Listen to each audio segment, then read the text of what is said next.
विद्यार्थी मित्रांनो नमस्कार, कसे आहात? स्वागत आहे तुमचं ध्यास प्रबोधिनीच्या आपल्या युट्यूब प्लॅटफॉर्मवरती. आणि तुम्हाला सगळ्यांना माहिती आहे आणि तुम्ही खूप चांगला प्रतिसाद देत आहात आपल्या PYQ to content to prediction या सिरीजला. आणि त्याच सिरीज मधला तिसरा व्हिडिओ आपल्या समोर घेऊन येतोय. आणि या व्हिडिओचा टॉपिक आहे आपल्या भारतातल्या आणि महाराष्ट्रातल्या नद्या आणि त्यांची उगमस्थानं. या टॉपिकवरती आतापर्यंत आयोगाने विचारलेले PYQ आहेत. आतापर्यंत जवळपास 6 PYQ आयोगानं 2019 ते 26 या कालावधीत विचारलेले आहेत. आणि त्याच्यामध्ये आयोग फोकस नेमकं कुठे करतंय, ते PYQ कोणते आहेत, त्याची उत्तरं कोणती आहेत आणि त्यावरनं कंटेंट कोणता बघितला पाहिजे याविषयी आपण या व्हिडिओमध्ये सविस्तर माहिती बघूयात. अजूनही सबस्क्राईब केलं नसेल तर आपला ध्यास प्रबोधिनीचा युट्यूब चॅनल नक्की सबस्क्राईब करा, बेल आयकॉनला क्लिक करा आणि लाईक सुद्धा करा. ओके, चलो बघूयात आपण. हा पहिला प्रश्न आहे फॉरेस्ट 2021 चा. विचारलंय काय, इथं नद्या दिलेल्या आहेत, तर नद्यांची उगमस्थानं दिलेत. कृष्णा, गोदावरी, तापी आणि नर्मदा. आता कृष्णा म्हटलं, भीमा म्हटलं, गोदावरी म्हटलं की आपल्याला याची उगमस्थानं पडतात. त्यामुळे हा प्रश्न सोप्या कॅटेगरी झाला. प्रश्न अवघड कसा होतो हे पण पुढच्या काही प्रश्नांमध्ये दिसेल. आता पुढचा प्रश्न आहे बघा, ASO 2012 ला आलेला. काय म्हणतायत ते, गोदावरी, भीमा, कृष्णा आणि परवा. आता बघा हा प्रश्न सोपा झाला. 2012 चा प्रश्न आहे त्यामुळे त्याची डिफिकल्टी लेवल थोडीशी सोपी असणार आहे, त्याच्यामध्ये आपल्याला काही अडचण नाहीये. आता हा प्रश्न आहे 2019च्या राज्यसेवेच्या पूर्व परीक्षेमधला. काय म्हणतायत ते, पैनगंगेचा उगम झाला का. जशी परीक्षा अवघड तसे प्रश्न पण अवघड. तापी, त्यानंतर भीमा, त्यानंतर गोदावरी, कृष्णा हे सोपं वाटतं. पण पैनगंगा विचारलं, तुंगभद्रा विचारलं, कावेरी विचारलं म्हणजे हा भारतातल्या नद्यांविषयी गेलेला प्रश्न आहे, कारण तो राज्यसेवेचा प्रश्न हे लक्षात घ्यायचं. त्यानंतर पुढचा प्रश्न दिलाय बघा, फॉरेस्ट 2016चा. नद्या दिलेल्या आहेत. मला वाटतं हा प्रश्न पुन्हा रिपीट आहे बघा. नद्या आहेत, नद्यांची उगमस्थानं. पुन्हा इकडे सुद्धा सेम प्रश्न, हा 2016चा फॉरेस्टचा प्रश्न बघा. ऑप्शन सहित तुमचा पुन्हा रिपीट झालेला आहे 2019च्या राज्यसेवेच्या पूर्व परीक्षेला. त्यामुळं PYQ तुमच्या समोर असणं म्हणजे तुमच्या हक्काचा एक मार्क आहे, हे तुम्ही कायम लक्षात ठेवू शकता. आणि त्याच्यावरनं पुढचं प्रेडिक्शन काय, हा पुढच्या परीक्षेतला हक्काचा एक मार्क आहे, हे आपण इथं व्यवस्थित लक्षात ठेवू शकतो. आणि यानंतर आता हा झाला एक प्रश्न. त्यानंतर कंबाईन C 2023च्या प्रिलिमचा प्रश्न आहे की शिवना नदीचा उगम कोणत्या भागात. त्यामुळे जोड्या लावाचा प्रश्न तर येतो, सोबतच वन लाईनर सुद्धा येतात. आणि आता 4 जानेवारी 2026 ला झालेली गट ब पूर्व परीक्षा 2025 मध्ये त्यांनी प्रश्न विचारला असा मल्टीलायनर. काय सांगितलं त्याच्यामध्ये, चिनाब नदीचा उगम बघा बरं, भारताच्या भूगोलात गेलेत ते आणि त्यातल्या सिंधूच्या उपनद्यांची उगमस्थानं कुठल्या खिंडी आहेत त्याच्यावरती विचारलेला प्रश्न आहे. कळतोय प्रश्न, म्हणजे PYQ वरनं आपल्याला आवाका आला विषयाचा आणि त्याच्यावरनं आता आपल्याला कंटेंट बघावं लागेल आणि कंटेंट वरनं परत उत्तर बघूयात आणि त्याचे प्रेडिक्शन आपण ठरल्याप्रमाणे नेहमी बघूयात. So let us see. आता मी काय करतो माहितीये का, भारताचा नकाशाच काढतो आपण, फक्त महाराष्ट्र नको, संबंध भारतातल्या महत्वाच्या नद्या आहेत त्यांची उगमस्थानं व्यवस्थित पद्धतीने बघून घ्या काय आणि कोणत्या प्रकारे चालतात. Okay, let us see. आता पहिल्यांदा हा भारत आपण या पद्धतीने बघूयात. पहिला उत्तर भारत बघूयात. क्लिअर आहे सगळ्यांना. आता उत्तर भारत घेतलं तर उत्तर भारतामधली सर्वात महत्वाची प्रमुख नदी आहे तुमची सिंधू. तर सिंधूचा उगम इकडल्या साईडनं होतो आणि सिंधू पुन्हा तुमची पाकिस्तानात जाते मध्ये. इथं तुमचा नंगा पर्वत आहे, नंगा पर्वताला वळसा घालून ती पाकिस्तानामध्ये गेले. इथं तुमचं चिल्लाज नावाचं ठिकाण आहे, या चिल्लाज नावाच्या ठिकाणी ती पाकिस्तानात प्रवेश करते. उगम कुठं, उगम आहे तुमचा राकस मानसरोवर, जे की तिबेटमध्ये येतं कैलास पर्वताच्या जवळ. तर या राकस मानसरोवरला एक बोखरचू नावाची हिम नदी आहे. कारण आता गट क च्या वेळेस त्यांनी सियाचीन आणि शोक रिव्हर ही रिमो हिम नदीमध्ये आहे असं विचारलं होतं. त्यामुळे बोखरचू तुमची हिम नदी आहे, जी की तुमची राकस मानसरोवरला असते. आणि इथूनच जवळपास 100-150 किलोमीटर अंतरावरती तिची जी उपनदी आहे सतलज, ही सतलज सुद्धा तुमची राकस मानसरोवरलाच उगम पावते. त्यामुळे ही सिंधूचा उगम झाला, हा सतलजचा उगम पण झाला, तिथंच आहे तुमचा, तर हे लक्षात घ्यायचं. आणि याच्याच जवळ इकडल्या साईडनं म्हणजे तुमच्या कैलास पर्वताजवळ तुमची ब्रह्मपुत्र नदी उगम पावते. ही अशी पहिल्यांदा ग्रेटर हिमालयामध्ये पॅरलल जाते आणि मग इकडल्या साईडला नामच्या बरवा नावाचं शिखर आहे, या नामच्या बरवा शिखराला वळसा घालते आणि मग ती अरुणाचल प्रदेश आसाममध्ये प्रवेश करते. या ब्रह्मपुत्रेचा उगम, त्याची जी हिम नदी त्याचं नाव आहे चेमा युंगडुंग. भारी आहे बरं काय हिम नदीचं नाव, चेमा युंगडू हिम नदी, जी की राकस मानसरोवरच्या जवळ आहे, कैलास पर्वताजवळ. ह्या 3 मेन नद्या आपण बघितल्या. त्यानंतर आता इथं मध्ये येतात झेलम, चिनाब, रावी, बियास, सतलज. आता सतलज तर घेतली आपण, मी काय प्रॉपर तुमचा ड्रेनेज पॅटर्न काढत नाही, पण झेलम, चिनाब, रावी, बियास, सतलज आता आपण बघितलं. गट ब पूर्व परीक्षा 2025 ला विचारला. ही जी झेलम आहे तुमची झेलम, ही झेलम सगळ्यात वरची ती पीर पंजाल रांगेमध्ये किंवा खिंडीमध्ये उगम पावते. लक्षात ठेवा, झेलम आली तर झेलम तुमची पीर पंजालमध्ये उगम पावते. झेलम नंतर तुमची चिनाब आहे.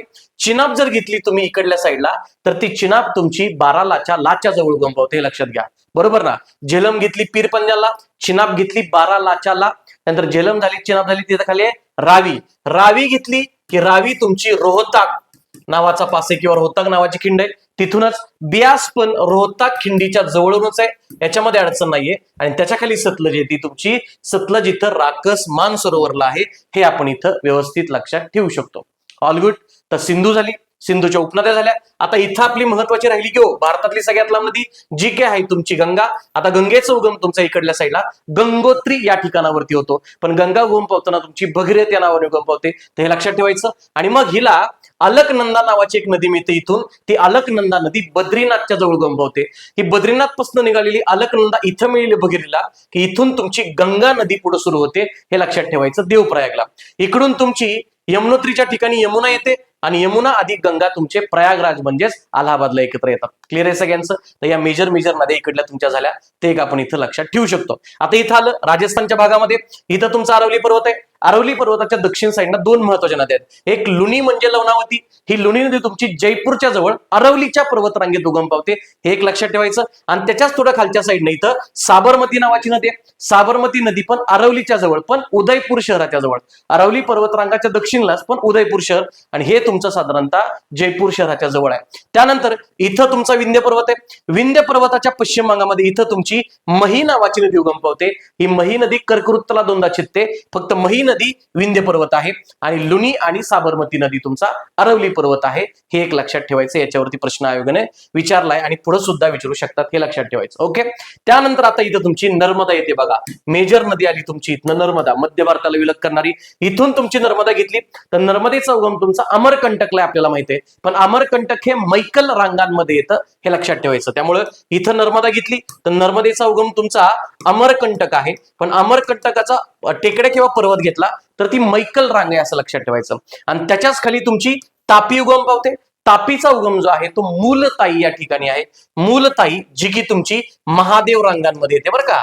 हे दोन्ही वरती सुद्धा आयोगाने प्रश्न विचारले, आपल्याला सोडवताना कळेल. त्यामुळे तापी महादेव रांगांमधल्या मूलताईमध्ये, आणि तुमची नर्मदा जी आहे ती तुमची मैकल रांगांमधल्या अमरकंटक मधनं उगम पावते, हे एक आपण इथं लक्षात ठेवू शकतो. आता याच्याच थोडं पुढे गेलं आपण तर इथं बघा, इकडल्या साईडनं इथून तुमची शिवनी या ठिकाणावरनं मध्य प्रदेशला वैनगंगा नावाची नदी उगम पावते. तर ही जी आहे तुमची वैनगंगा, तिचा उगम आहे तुमचा शिवनी. हा एक विचारला जाणारा प्रश्न आहे, तर तो एक आपण तिथे लक्षात ठेवतो. आता इथं पश्चिम बंगालच्या साईडला 2-3 महत्वाच्या नद्या आहेत तुमच्या. एक आहे सुवर्णरेखा. सुवर्णरेखा जर आपण घेतलं तर सुवर्णरेखा तुमची झारखंडच्या राज्यामध्ये उगम पावते, पिस्का शहराजवळ, तर ते एक लक्षात ठेवायचं. त्याच्या खाली ब्राह्मणी आहे, ब्राह्मणी सुद्धा झारखंडमध्येच उगम पावते, लक्षात ठेवायचं. आणि त्याच्या खाली तुमची महानदी आहे. महानदी जर आपण घेतली तर ती छत्तीसगडमध्ये रायपूरच्या जवळ सिहावा नावाच्या टेकड्या आहेत, तिथं उगम पावते. मी आता बोलताना पटपट बोलतोय. आता हा आपण रिव्हिजन सिरीज आहे किंवा प्रेडिक्शन सिरीज आहे, तर आपण पटकन घेतोय, पण तुम्ही काही नोट डाऊन केलं पाहिजे. एक मॅप काढा जसं मी काढतोय तसं, आणि तिथं त्यांची फक्त उगमस्थानं, सबंध भारतातल्या नद्यांची उगमस्थान आपण या ठिकाणी बघतोय. सो आपण महानदी बघितली, छत्तीसगड मधल्या रायपूर जवळ सिहावा नावाच्या टेकड्या आहेत, तिथं उगम पावली, हे झालं. आता या झाल्या तुमच्या उत्तर भारत आणि मध्य भारत. इथून जर खाली आलो आपण तर इथं येत आहे तुमचा आता दक्षिण भारत. आता आधी आपण दक्षिण भारताची आउटलाईन इकडल्या साईडनं काढून घेऊ. हा तुमचा दक्षिण भारताची आउटलाईन टोटल, आणि याच्यामध्ये जर नद्या बघायच्या म्हटल्या तर मेन नदी आपली नर्मदा आणि तापी तर झाल्या. आता इथली मेन नदी आहे तुमची गोदावरी. गोदावरीचा उगम कुठं? गोदावरीचा उगम तुमचा त्र्यंबकेश्वर आहे, पण त्र्यंबकेश्वरपेक्षा ब्रह्मगिरीवरती थोडा भर द्या, आयोग ते विचारतं. त्यानंतर इथं गोदावरी झाली. गोदावरीच्या खाली तुमची भीमा आहे. भीमेचा उगम तुमचा भीमाशंकरला आहे, त्याच्यामध्ये काही अडचण नाही. आणि त्याच्या खाली येते तुमची कृष्णा. कृष्णेचा उगम कुठं तुमचा? महाबळेश्वरला, पण कृष्णेसोबत 5 नद्या महाबळेश्वरला उगम पावतात: कृष्णा, वेण्णा, कोयना, गायत्री आणि सावित्री. घडली केंद्र त्यागी प्रणाली तिथं तयार करतात, ते एक लक्षात ठेवायचं. इथून तुमची कृष्णा गेली आणि ही भीमा नदी पुढे जाऊन कृष्णेला मिळते, हे एक लक्षात ठेवायचं. डन, हे महत्वाचं आहे. आणि त्याच्यानंतर तुमची इथं कावेरी महत्वाची नदी. या कावेरीचा उगम तुमचा ब्रह्मगिरीच्या डोंगरामध्ये होतो. कुठं?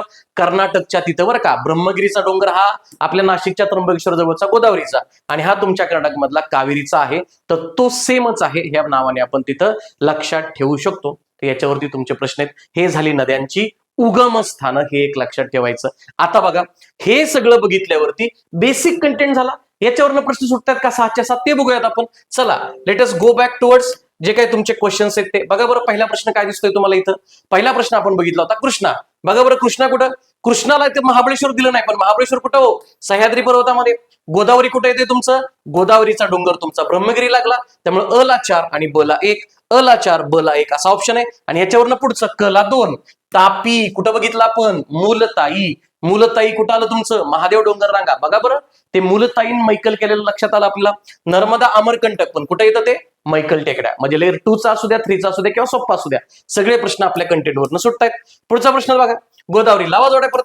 गोदावरी कुठे येते तुमचं? त्र्यंबकेश्वर. भीमा कुठे येते तुमचं? भीमाशंकर. कृष्णा कुठे येते? महाबळेश्वर. हे 3 पाठ होते आपले. नवीन काय मिळालं? हा मला पूर्णा सांगायचं राहिलं. या तापी चिऊक नदीची पूर्णा आहे, ह्या पूर्णेचा उगम काही ठिकाणी मध्य प्रदेशात दिले आणि काही ठिकाणी मेळघाटात दिले. मेळघाटामध्ये गाविलगडच्या टेकड्या आहेत, इथून तुम्ही हा उगम लक्षात ठेवू शकता. तर हे एक आपल्याला इथं लक्षात घ्यायचंय. पूर्णा कुठे येते तुमची? गावी. ही दक्षिण पूर्णा नाही बरं का, सिद्धेश्वर वेलदरीवारी. ही पूर्ण तापी चिऊक नदी आहे, हे लक्षात ठेवायचं आपल्याला. त्यानंतर पुढचा प्रश्न बघा बरं काय दिसतोय. पुन्हा तेच आलं. आता बघा, ओळखीच्या कुठल्या आहेत? कृष्णा. कृष्णेचं उगम कुठं? महाबळेश्वर. त्यामुळे ब ला पहिलं 4 लावायचं. ब ला 4 असणारे ऑप्शन शोधले की तुमचं उत्तर आपोआप निघतं. ब ला 4 बघा, ब ला 4 असणारा ऑप्शन इथं शोधला तर ब ला 4 वाला ऑप्शन तुमचा इथं 2 सापडतो. चला पुढे कावेरी आपल्याला माहिती आहे. कावेरी कुठं? ब्रह्मगिरी. त्यामुळे ड ला किती? ड ला तुमचा 3 ऑप्शन आहे, त्यामुळे उत्तर नंबर 2 आलं. याच्यावरनं अ ला काय सापडलं? 2. कंटेंट मध्ये ऍड करून घ्यायचं. पैनगंगा नदी आहे. पैनगंगा नदी ही अजिंठा डोंगर रांगामध्ये बुलढाणा रांग जी आहे त्या बुलढाण्याला, आणि हे 2दा विचारलंय बरं का, त्यामुळे हे ऍडिशन करायचं. पीवायक्यू याच साठी आपण करतोय, हे लक्षात घ्या. मागचा कंटेंट. आणि तुंगभद्रा, ही तुंगभद्रा रिव्हर तुमच्या कृष्णेची उपनदी आहे, जी की कर्नाटक मधल्या गोमंतक शिखरापासून उगम पावते. तर हे एक तुम्हाला नवीन ऍडिशन मिळाली, हे आपण इथं लक्षात घेऊ शकतो. त्यानंतर पुढे आता बघा, सेम प्रश्न आहे, याच्यामध्ये काय सोडवायचं नाही, आपण आत्ताच बघितला. आता हा प्रश्न बघा, शिवना नदीचा उगम कुठे येतो? आता ही शिवना कुठे येते तुमची? ही शिवना तुमची गोदावरीच्या खोऱ्यात येते, आणि मग गोदावरी खोला आलं तर इथं तुमचं अजिंठा डोंगर हे 100% तुमचं उत्तर असलं पाहिजे. बघा बरं, मेन नदी सोडून आता गट क चा प्रश्न आहे हा. तर गट कला त्याच लेवलचा महाराष्ट्रातला थोडा डीप प्रश्न विचारला. आणि त्यानंतर हा प्रश्न मला प्रचंड आवडला ज्यावेळेला मी पेपर बघितला.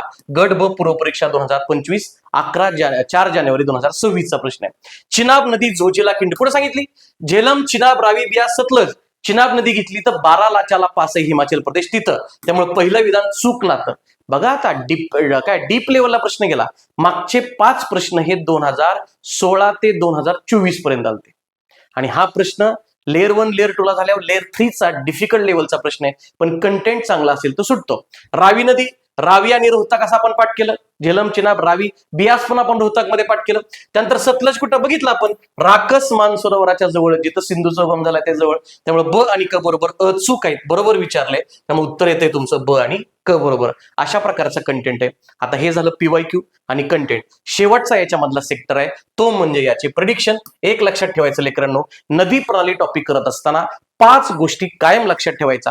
माझ्या पुस्तकामध्ये किंवा मी लेक्चरला शिकवत असताना या 5 कॉलम मध्येच नदी प्रणाली लेकरांची आधी नकाशाच्या माध्यमातून करून घेतो, मग ते आपण पाठच करतो. 1, नदीचा उगम, जो की आपण आता बघितला, उगम पाठ करायचा. दुसरा सेगमेंट आहे नदीच्या उपनद्या, याच्यावरती सुद्धा आपण एक प्रेडिक्शन सिरीज घेऊयात, बरोबर. तिसरा आहे नद्यांची संगमस्थळ, नदी आणि उपनद्यांची संगमस्थळ. चौथं महत्वाचं आहे नदीच्या काठावरची शहरं, याच्यावरती सुद्धा एक कंटिन्युअसली प्रश्न विचारतो. आणि 5वा प्रश्न आहे नदीची धरणं जी आहेत महत्वाची, या धरणांवरती, त्यांच्या जलाशयाच्या नावावरती प्रश्न विचारतो. भारतातल्या असू द्यात, महाराष्ट्रातल्या असू द्यात किंवा जगातल्या. राज्यसेवा पूर्व 2020 ला जगातल्या नद्यांचा उगम विचारला. पॅरिसीन आणि कीव, निपर, बरोबर, युक्रेनची राजधानी. तर तोच आहे, त्यामुळं सेगमेंट एकच असतो, तुमचा अप्रोच एकच असला पाहिजे. पीवायक्यू वरनं कंटेंट कसा बघायचा आणि कंटेंट वरनं पुन्हा प्रिडिक्शन कसं करायचं, याची सिरीज आहे आपली. याला खूप चांगला प्रतिसाद दिलाय. तुम्हाला सिरीज आवडली असेल तर लाईक करा, शेअर करा, तुमच्या मित्रांपर्यंत पोहोचवा. आणि एक लक्षात घ्या, विद्यार्थी मित्रांसाठी आपल्या गट ब आणि गट क साठी आपली सह्याद्रीची जी बॅच आहे, ती सह्याद्रीची इंटिग्रेटेड बेसिक फाउंडेशन बॅच आपण गट ब आणि गट क च्या पूर्व आणि मुख्यसाठी लॉन्च केली. आणि राज्यसेवेच्या पूर्वसाठी आपली हिमालय ही बेसिक फाउंडेशन बॅच सुद्धा आपण लॉन्च करतोय. त्यामुळे छानपैकी अभ्यास करा. काही अडचण आली तर बिंदास ध्यास प्रवृत्तीला संपर्क साधा. सर्वांना शुभेच्छा. All the very best. Thank you very much.